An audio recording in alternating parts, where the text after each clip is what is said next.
오늘 우리에게 주시는 하나님의 말씀은 구약성경 레위기 3장 1절에서 5절까지의 말씀입니다. 구약성경 148면입니다. 레위기 3장 1절에서 5절까지의 말씀입니다. 우리 한 절씩 교독하시고 마지막 절은 합독하도록 하겠습니다.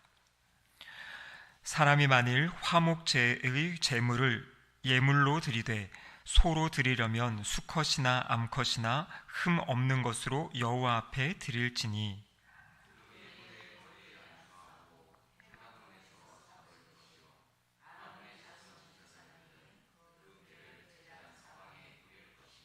그는 또 그 화목제 제물 중에서 여호와께 화제를 드릴지니 곧 내장에 덮인 기름과 내장에 붙은 모든 기름과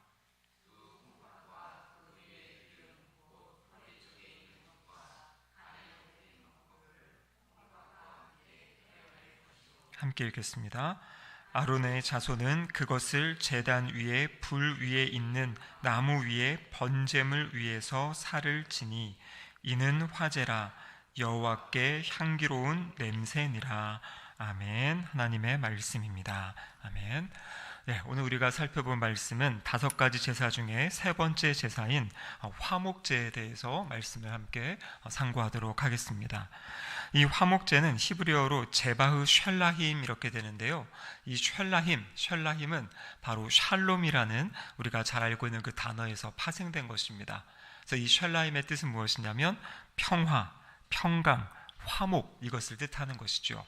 그래서 이 화목제라는 것은 무슨 말이냐면 하나님과의 이 평화, 화평을 갈망하는 것, 또 하나님과 좋은 친교의 관계를 맺기 위해서 드리는 제사가 바로 이 화목제입니다. 오늘 본문은 크게 3부분으로 나눌 수 있는데요. 이 레위기 3장을 크게 3부분으로 나누는 기준은 무엇이냐면 어떠한 제물로 드리는가에 따라서 나눠집니다. 1절에서 5절까지 오늘 우리가 읽은 부분은 소의 화목제고요. 그 소를 제물로 드리는 경우 6절에서 11절까지의 말씀을 보시면 거기는 양을 드리는 경우, 그리고 12절에서 17절은 염소를 제물로 드리는 경우. 그래서 이제 3가지의 제물에 따라서 이 3가지 제사의 방법을 이야기하고 있습니다. 근데 사실 이 제물의 종류만 다르고요. 제물의 방법은 거의 이제 동일합니다. 그래서 오늘은 이 소의 제물을 드리는 이 화목제의 기본 예식을 통해서 이제 화목제가 어떻게 드려지는지 또 그 의미가 무엇인지를 살펴보도록 하겠습니다. 우리가 지지난주에 이 번제에 대한 말씀을 나눌 때 이제 예물을 가지고 나와 제사 드리는 그 헌제자와 제사장의 역할이 이제 구분이 된다고 말씀드렸죠. 오늘 화목제에서도 동일하게 그렇게 나타납니다. 예배를 드릴 사람, 제물을 드릴 사람이 이제 짐승을 가지고, 특별히 오늘 이제 소죠. 소를 가지고 나와서 이제 회막문 앞에 이르게 됩니다. 그럼 회막문 앞에서 그 소의 머리에 안수를 하게 돼요. 안수를 하면서 제사를 드리는 이유를 고백하는 것입니다. 그래서 이 화목제 같은 경우에는 어떤 자신이 기도에 응답을 받았든지 아니면 자신이 서원한 것이 이루어졌든지 아니면 어떤 감사의 제목이 있을 때 화목제를 드리는데요. 그래서 그 감사의 내용들 아니면 그 제사를 드리는 이유를 이제 안수를 하면서 이제 고백을 하게 됩니다. 그리고 이 예물을 가지고 온 사람이 그 짐승을 이제 도축한다 그랬죠. 그래서 도축한 다음에 이제 뼈는 뼈대로, 살대로, 또 그리고 이제 피를 분리해 가지고 이제 그 피를 제사장에게 갖다 주는 겁니다. 그럼 오늘 본문에 보면 제사장이 그 피를 제방 사단에 뿌린다, 사방에 이렇게 뿌린다 이렇게 되어 있어요. 그 다음에 화목제에서 꼭 드려야 될 것이 무엇이냐면 이 기름과 2 콩팥 그리고 허리와 간에 덮인 그 꺼풀을 하나님께 드려야 된다 이렇게 이야기하고 있죠. 그러니까 번제 같은 경우에는 가죽을 제사장이 취하고 나머지 고기는 다 불태워 드렸거든요. 근데 화목제 같은 경우에는요, 하나님께 드리는 부분은 이 기름진 부분 그리고 콩팥 그리고 꺼풀 이 몇 부분 안 되는 겁니다. 그러니까 이것만 하나님께 불태워 드리는 제사가 이제 화목제죠. 그래서 이것을 실제 태우는 사람은 바로 제사장이 그 사람이 다 분류해 온 것을 가지고 이걸 태우고, 이때는 제사장의 몫이 따로 있습니다. 제사장은 짐승의 이 가슴 부분과 오른쪽 뒷다리를 이제 제사장이 취하게 됩니다. 그리고 나머지 아까 이야기한 그 기름과 콩팥과 꺼풀 그리고 가슴과 뒷다리를 제외한 나머지 고기는 누가 가져가는 거냐면 이 예배를 드리러 나온 그 사람이 이것을 이제 가져가게 돼 있어요. 그래서 가져가서 가족과 함께 그것을 먹게 됩니다. 그것이 이제 화목제가 드려지는 이 과정들이에요. 이 번제와 화목제가 유사한데 이 차이점이 크게 두 가지가 있습니다. 방금 말씀드린 대로 이 태우는 부분이 달라요. 이 번제 같은 경우에는 가죽을 제외한 모든 이 고기를 다 태워서 하나님께 그 향기를 이제 올려드리는 거고요. 근데 화목제 같은 경우는 아까 이야기한 것처럼 내장 주위에 있는 그 기름, 그리고 콩팥, 2개의 콩팥, 그리고 허리와 간에 붙어있는 그 꺼풀, 그 껍데기만 하나님께 태워드리면 되는 겁니다. 자, 그런데 여기서 지금 내장에 덮인 기름을 태운다 했는데요, 구약 성경에서 기름은 무엇이냐면 가장 좋은 것을 나타내는 것이에요. 기름진 것 하면 이것은 가장 좋은 것. 그러니까 하나님께 이 짐승의 그 부분 가운데 가장 좋은 것, 가장 소중한 부분을 바칩니다 라고 하는 것이 이 기름을 바치는 것의 의미입니다. 그리고 2 콩팥을 드린다 그러는데요, 우리가 지금 사람들에게 마음이 어디 있어요 그러면은 어디를 주로 가리킵니까?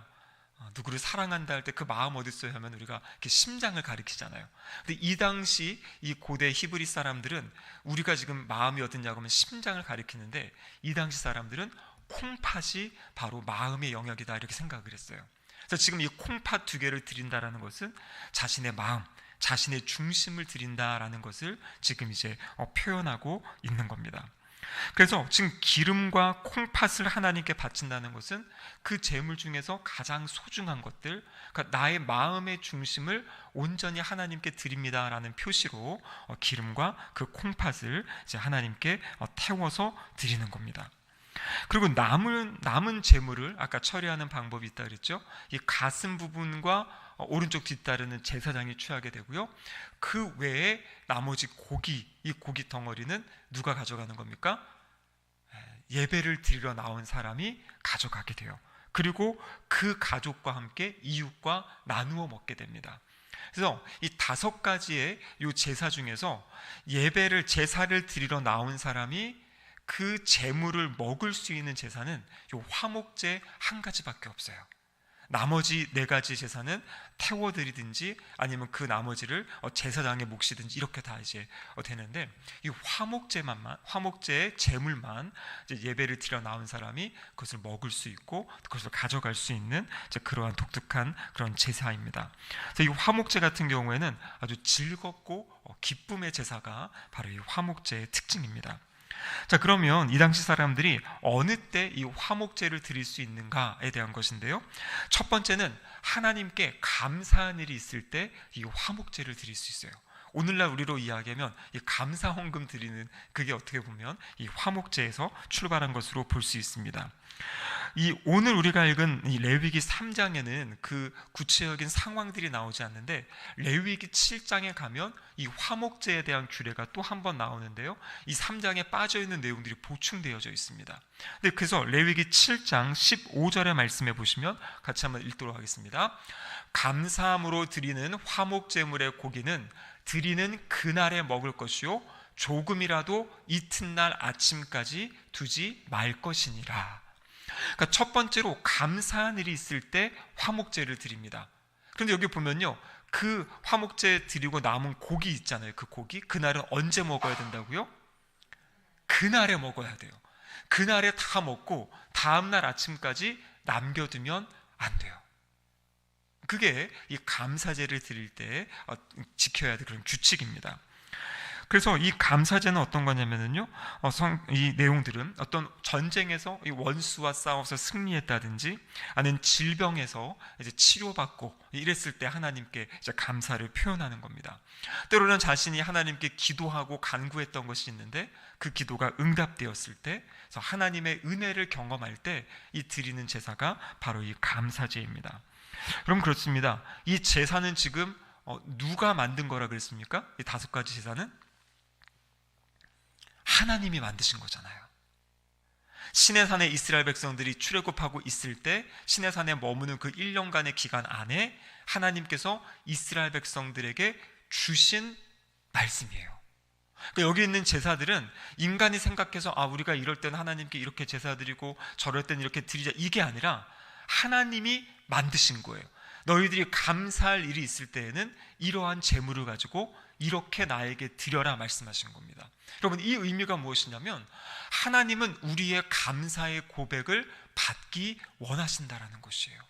근데 그 고백이 입술의 고백뿐만 아니라 실제 이렇게 하나님께 예물을 가지고 와서 제사를 드리고 그것을 통해 하나님께 감사를 고백하기를 원하시기 때문에 하나님이 이 제사를 만드셨다라는 거죠.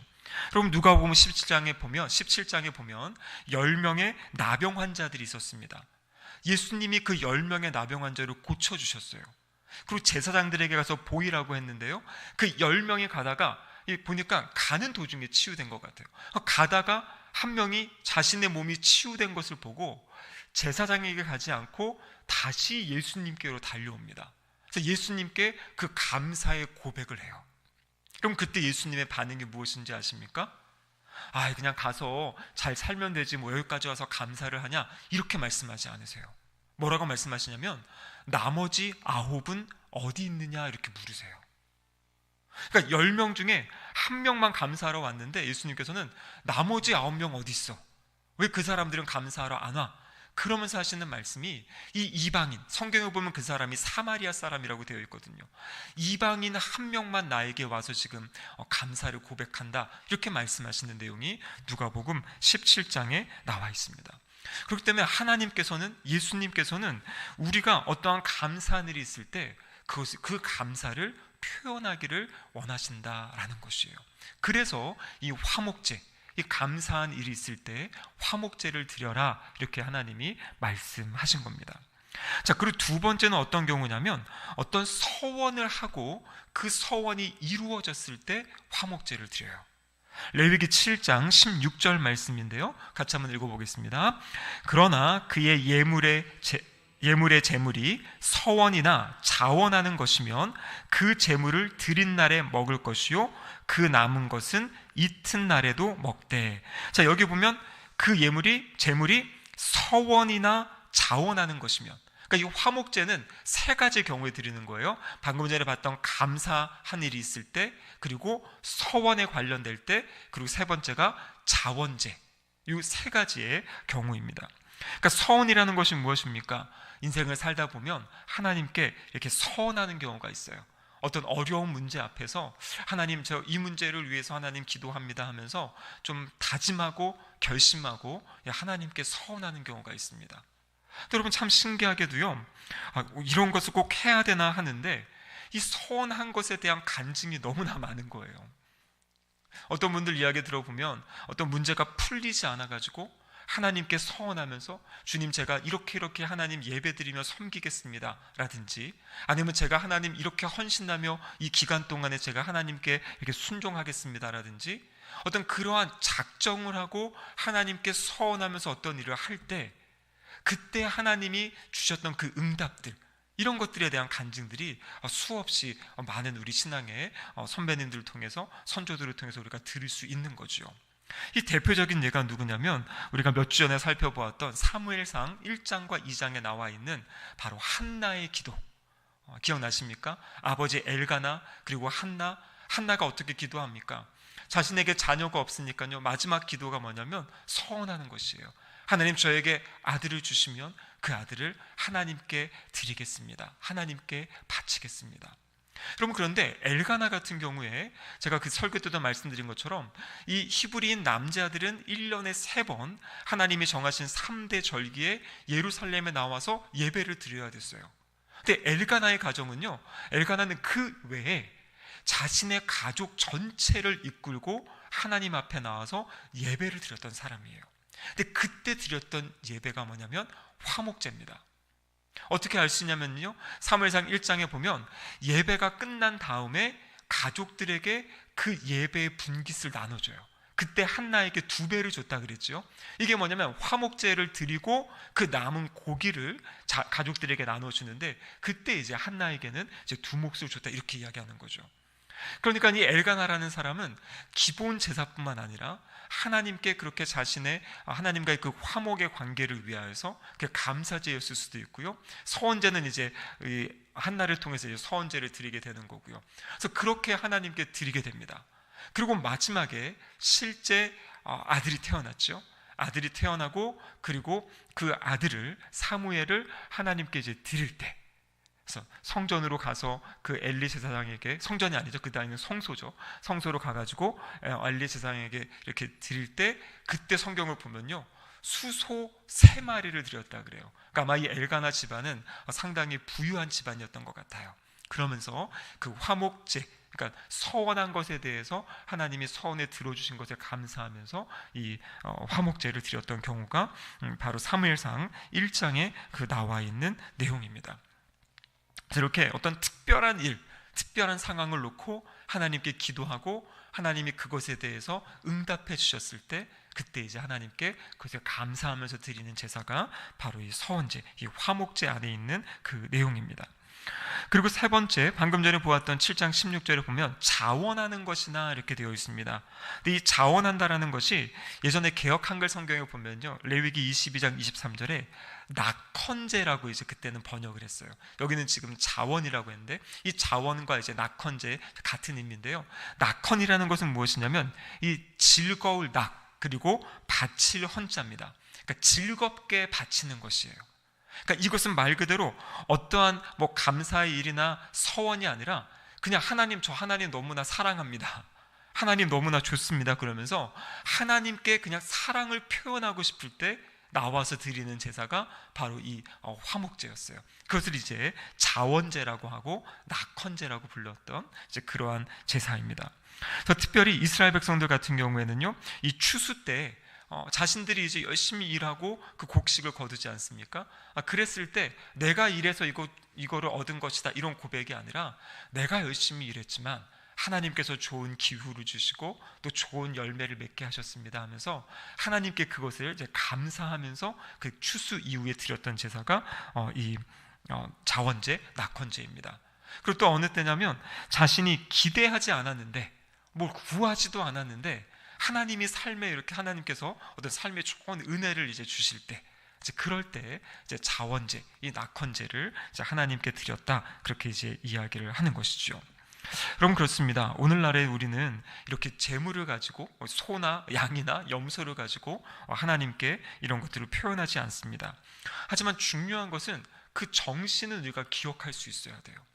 하나님께 그냥 말로만이 아니라 우리의 어떤 섬김이라든지 우리의 예물을 가지고 그 감사를 표현하고 또 하나님께 감사를 올려드릴 수 있어야 한다라는 것이죠. 그래서 이것이 이제 하나님께 드리는 것으로 표현될 수도 있고 또 이웃과 나누는 것으로도 이제 표현할 수 있다라는 것입니다.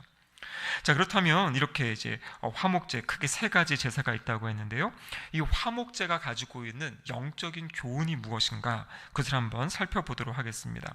첫 번째, 화목제의 영적인 교훈은 무엇이냐면 하나님과의 이 화목한 관계, 하나님과의 이 평안의 관계가 필요하다라는 것을 이 화목제가 보여주고 있는 것입니다.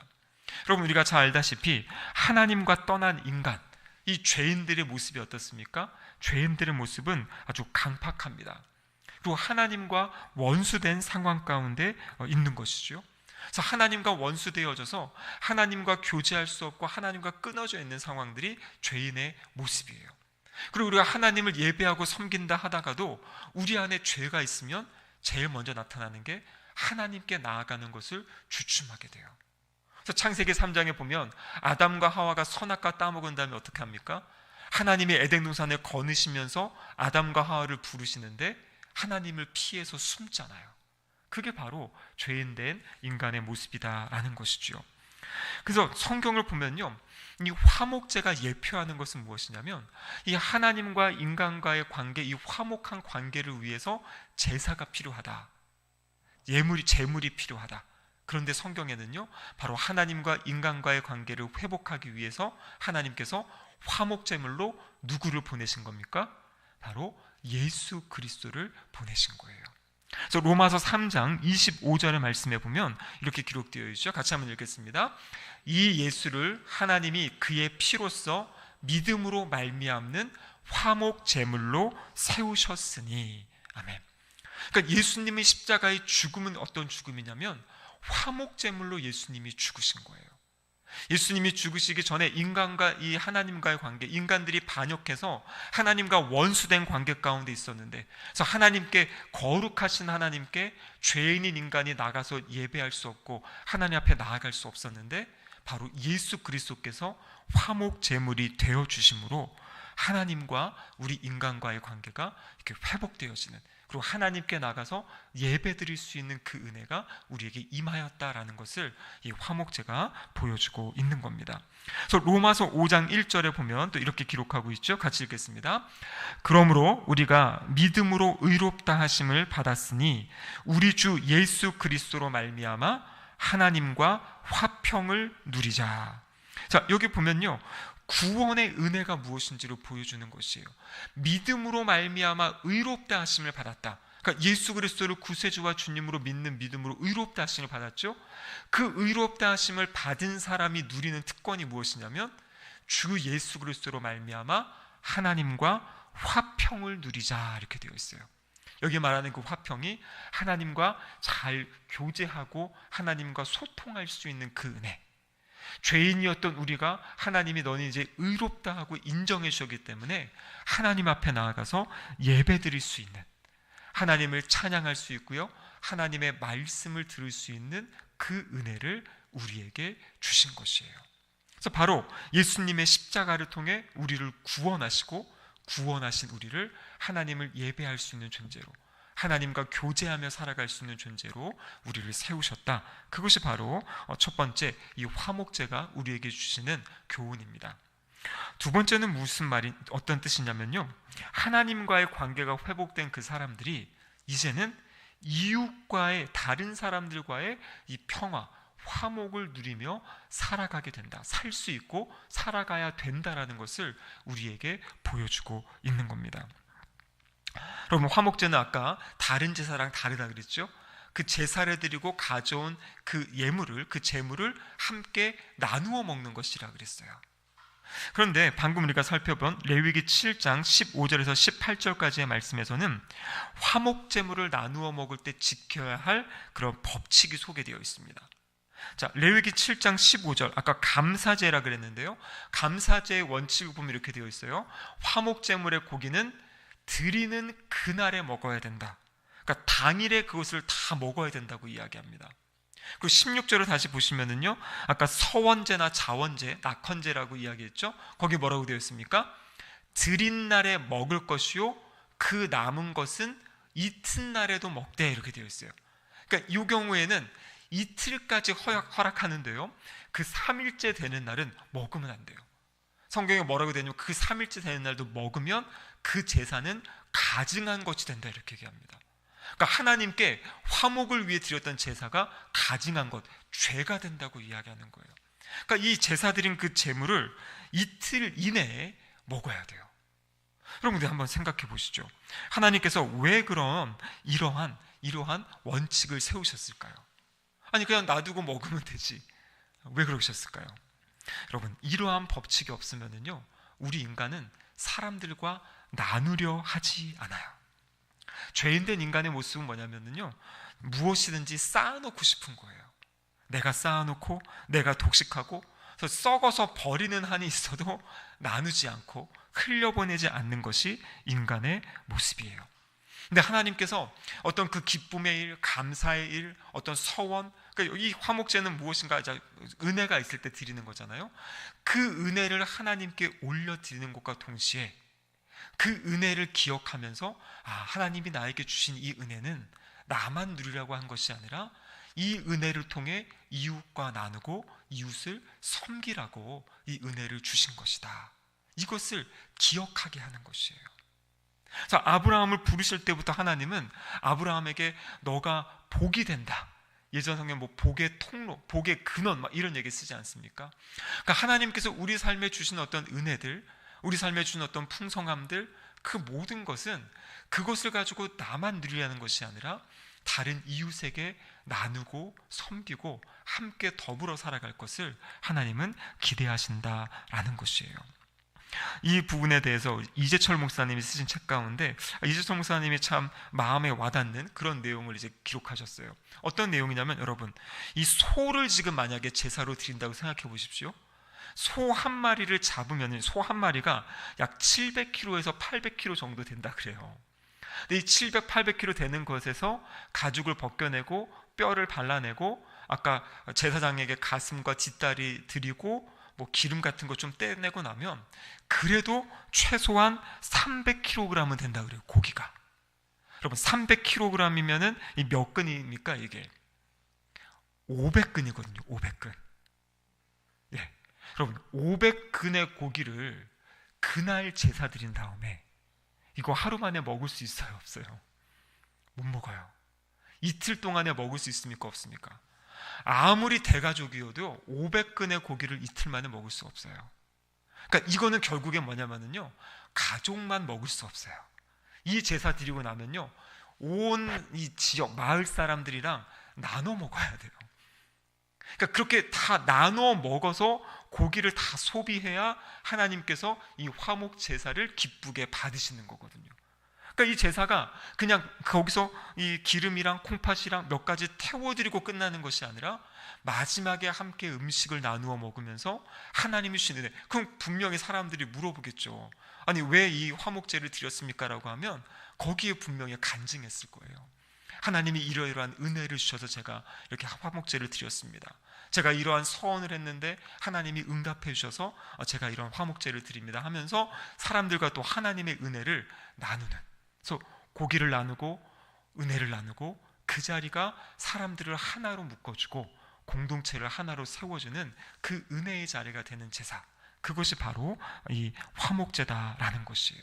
그래서 하나님께 받은 그 은혜가 그냥 우리 가정, 나에게만 멈추는 것이 아니라 다른 사람에게까지 흘러가는 그 제사가 바로 이 화목제다라는 것이에요. 그래서 화목제는 특별히 이 공동체성을 강조하는 것이에요. 하나님 백성들은요, 개별적으로 개인적으로 신앙생활하는 것이 결코 절대로 아니에요. 그래서 오늘날 우리나라에 보여지는 이렇게 그냥 온라인으로만 예배드리고 하는 이 모습이 사실 미국 교회 같은 경우는 이게 3, 40년 전에 이미 있었던 모습이에요. 그래서 그때부터 미국 교회가 계속 강조한 게 뭐냐면 모여서 예배드려야 됩니다. 모여서 예배드려야 됩니다. 그럼 그래서 미국 교회들 같은 가운데 이런 세들백 교회 이런 데는 소그룹이 상당히 잘 됐는데요, 이미 코로나 이전부터도 온라인으로 소그룹을 다 하고 있었어요.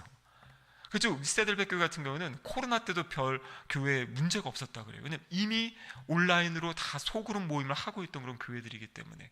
근데 왜 이런 교회들이 소그룹을 이렇게 강조했냐면, 성도들이 끊임없이 함께 나와 예배드리고 오늘 말씀처럼 함께 교제하고 함께 사랑을 나누고 은혜를 나눠야 되는데 그것들을 하지 않는 그런 분위기들, 그러한 모습들이 있었기 때문에 모여야 됩니다. 함께 해야 됩니다. 왜냐하면 그것이 성경에서 보여주는 모습이기 때문이에요. 그래서 제가 지난번에 그 구약의 파노라마 할 때도 그 말씀드린 적이 있죠. 여러분, 신약 성경을 보십시오. 신약 성경은요, 다 누구를 향해 기록된 거냐면요, 교회를 향해 기록됐잖아요. 에베소서, 빌립보서, 다 이런 서신, 고린도전서, 로마서, 이게 뭐냐면요, 교회를 향해 주신 말씀이에요. 어떤 분들은 그래요. 그러면은 디모데전서, 디모데후서, 디도서는 뭡니까? 이렇게 얘기하죠. 근데 여러분, 디모데와 디도는 어떤 분들입니까? 교회의 목회자들이었어요. 내용을 읽어보시면 목회자로서 어떻게 교회를 잘 세워가야 될지에 대해서 이야기하시는 거예요. 그러니까 이 성경, 신약 성경 주신 말씀들은요, 개인에게 주신 말씀이 아니라 교회 공동체 안에 주시는 말씀들이에요. 그래서 함께 모여서 그 말씀을 받고 함께 그 말씀을 순종하고 함께 그 공동체를 이루어가는 것, 이것이 성경에 나와 있는 신앙의 정신이다라는 것입니다. 그래서 우리가 힘들고 어렵지만 주일 오후 시간에 이렇게 식탁 교제하는 것이 참 중요하고 소중한 것이에요. 어떻게 보면 이 화목제의 모습을 가장 잘 지금 우리가 나타내고 있는 것이 함께 예배드리고 함께 식사하면서 교제하면서 삶의 이야기를 나누고 또 하나님의 은혜를 나누고, 아니면 그 이후에 같이 차를 마시면서 서로 이렇게 이야기하고 교제하는 것. 그리고 우리가 구역 모임으로 모여가지고요, 또 거기서 함께 하나님의 은혜를 나누는 것이라든지, 아니면 남성교회나 여전도에 이렇게 모여가지고 함께 그것을 나누는, 함께 음식도 나누고 사랑도 나누고 은혜를 나누는 이러한 모임들이 참 소중하고 중요하다라는 것이에요. 저희가 이제 6월 1일에 큐티 세미나를 하기로 했지 않습니까? 여러분, 큐티는 뭐냐면요, 많은 분들이 큐티도 혼자 하는 걸로 생각해요. 여러분, 큐티의 절반, 이 50%는 개인적으로 하나님과 만나는 거고요, 나머지 50%는 뭐냐면 하나님과의 만남, 은혜의 경험들과 체험들을 함께 나누는 것까지 포함이 돼요. 그래서 큐티를 제대로 하고 잘하고 지속적으로 하는 방법은 뭐냐면 큐티를 나눌 수 있는 모임이 있어야 돼요. 이 제일 좋은 모임이 어디냐면 구역 모임이에요. 구역 모임 때 할 수도 있고 여전도의 모임이나 남성교회 모임 때 할 수 있어요. 그래서 이 큐티를 잘하는 교회들은, 남성교회도 모이면 여러분 많은 교회들이 남자분들은 모이면 할 얘기가 별로 없어요. 그러다 보면 정치 이야기하고 경제 이야기하고 그러는데요, 여러분 큐티하는 교회들은요 모이면 뭘 이야기하냐면 한 주간 본인이 묵상했던 말씀을 가지고 이야기를 해요. 그럼 그러다 보면은 서로 그 말씀을 나누게 되고요, 이 안에서 엄청난 사랑의 교제들이 일어납니다. 그래서 이 큐티가 소중하고 중요한 것이에요. 만났을 때, 모였을 때 나눌 수 있는 말씀, 온 교회가 함께 그 말씀을 같이 읽고 나누면은요, 그 이야기를 할 때 서로 알게 돼요. 내가 묵상했던 말씀인데, 내가 경험했던 말씀인데, 저분에겐도 저렇게 역사하시는구나. 그러면서 그 말씀의 교제가 풍성하게 누려지게 되는 것이에요. 그래서 6월 1일 우리가 이 큐티 세미나를 통해서 하나님의 말씀을 내가 개인적으로 받고 또 그 받은 말씀을 공동체와 함께 나누면서 하나님이 우리 삶에 어떻게 일하고 계시는지, 또 우리 삶에 어떻게 역사하시는지 그 은혜들을 나누는 공동체, 여러분 그것이 오늘 화목제를 통해서 우리에게 보여주시는 하나님의 말씀입니다. 방금 전에 우리가 로마서 3장의 말씀을 통해서 하나님께서 예수 그리스도를 화목 제물로 삼으셔서 우리와 하나님과의 관계를 이렇게 열어주신 거잖아요. 회복시켜 주셨잖아요. 근데 여러분, 주님은 거기서 끝나지 않아요. 이제 우리를 통해서 다른 영혼들이, 다른 사람들이 하나님께 나아가는 그러한 아름다운 역사를 기대하신다라고 말씀하고 계십니다. 그 말씀이 고린도후서 5장 18절 말씀인데요, 같이 한번 이 말씀 읽도록 하겠습니다. 모든 것이 하나님께로 났으며 그가 그리스도로 말미암아 우리를 자기와 화목하게 하시고 또 우리에게 화목하게 하는 직분을 주셨으니. 아멘. 여러분, 여기 보면요, 우리에게 무엇을 주셨다고 이야기합니까? 화목하게 하는 직분이에요. 이 직분은 권사도 아니고 집사도 아니고 장로가 아닙니다. 모든 성도에게 공통적으로 주신 직분이에요. 이거는 그리스도로 말미암아 우리를 자기와 화목하게 하겠다. 우리 모두가 예수님 때문에 하나님과 화목하게 된 사람이잖아요. 그러니까 하나님과 화목하게 된 그 모든 성도, 그들에게 주신 공통의 직분이 있어요. 그 직분이 뭐냐면 화목하게 하는 직분이에요. 그러니까 다른 사람들과 이 화목의 일을 하는. 그래서 예수님께서도 이렇게 말씀하셨죠. 마태복음 5장 9절에 보면 화평하게 하는 자는 복이 있나니 그들이 하나님의 자녀라 일컬음을 받을 것이며, 이렇게 되어 있죠. 그래서 화평하게 한다, 이게 화목하게 하는 거거든요. 그러니까 하나님의 자녀의 특징은 무엇이냐면 우리가 있는 공동체, 우리가 속한 그 모든 모임을 화평하게 하는 사람이 돼야 돼요. 그 모임이 화목한 모임이 될 수 있도록 세워가는 겁니다. 그러니까 그 모임을 깨트리고 모임의 그 잘못된 악한 일을 하는 사람은 하나님의 자녀로서의 자격이 아닌 거예요. 자녀로서의 모습이 아닌 거예요. 무조건. 그걸 잘 분별하셔야 돼요. 여기 나오는 것처럼 화평하게 하는 자는 복이 있고 그들이 하나님의 아들로 일컬음을 받는다. 우리 모두에게 화평케 하는 그 직분을 주셨다, 이렇게 말씀하고 계세요. 그래서 이 직분을 통해 우리는 서로 화평하는 거고요, 또 우리가 그 복음을 전함으로 그 주님을 알지 못하는 영혼이 하나님과 화평할 수 있도록 그 복음을 증거하는 또 그 역할을 우리가 감당하는 겁니다. 여러분, 이제 돌아오는 주일이 5월 18일 사생명 전도축제가 있는 날입니다. 우리가 이 화평케 하는 자의 역할을 감당하는 거예요. 우리가 초청한 그분들이 하나님과 화평하게 될 수 있도록 우리가 중간에서 그 역할을 이제 감당해 주는 거거든요. 그래서 남은 이 시간 동안에 좀 더 찾아가고 싶은 분들 계시면 또 찾아가셔가지고 마지막까지, 여러분 꼭 5월 18일이 아니어도 되잖아요, 그렇죠? 그 이후에라도 언제라도 교회 모시고 올 수 있으니까요. 이 시간 남은 기간 동안에도 우리가 이 화목하게 하는 이 10분의 일들을 잘 감당함으로 주님의 기쁨이 되는, 또 우리도 기쁨과 감사를 가지고 살아가는 우리 모든 신길동계 성도님들 되시기를 주님의 이름으로 축복합니다. 아멘.